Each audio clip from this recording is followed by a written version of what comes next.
Okay, so we are trying to find the given indefinite integrals. As I said, indefinite integral means, that's other way of saying, find the antiderivative of the function which is inside that guy.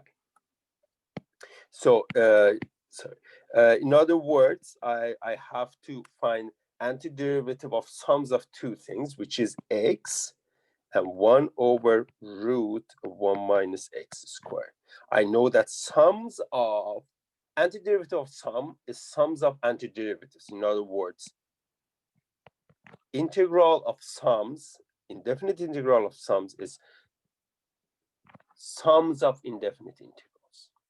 Why did I separate? Because now I know that antiderivative of x, that's other way of saying indefinite integral of x dx, is x to the power 2 over 2, use the power rule, plus, what is the function whose derivative is 1 over root 1 minus x squared? Remember that derivative of sine inverse is 1 over root 1 minus x squared. So that means that the integral of 1 over root 1 minus x squared is sine inverse of x. That is plus c.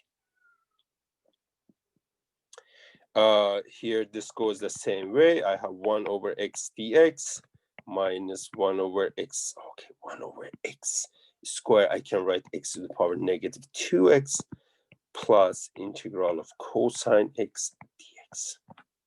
And while integral of 1 over x is just ln of absolute value of x minus integral of x to the power negative 2 is x to the power negative 2 plus 1 over negative 2 plus 1 plus integral of cosine x. What is antiderivative of cosine x, or what is the function whose derivative is cosine x?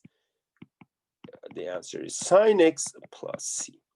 And if I just simplify a little bit, this is going to be 1 over x ln x plus 1 over x plus sine x plus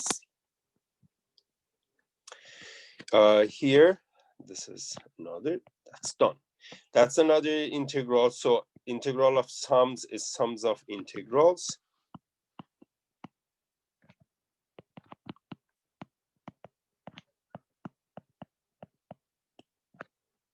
And well, antiderivative of any constant, in particular e, is that constant times x. I'm not putting x to the power of e, as e times x plus 2 pi times x. That's another constant. Antiderivative of constant is that constant plus c.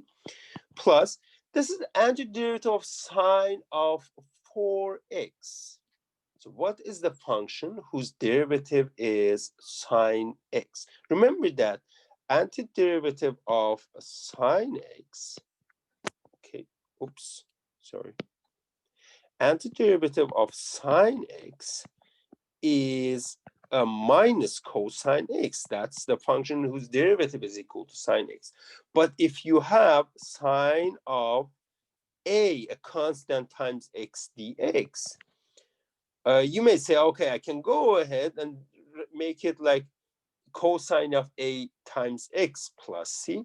But when you differentiate negative cosine of ax, you will get an extra a multiplied to that sine ax. That's why I need to divide this whole thing by a, or multiply the whole thing by 1 over a. That's why I will have negative cosine of 4x over 4 plus. That's the antiderivative or indefinite integrals that we were trying to find.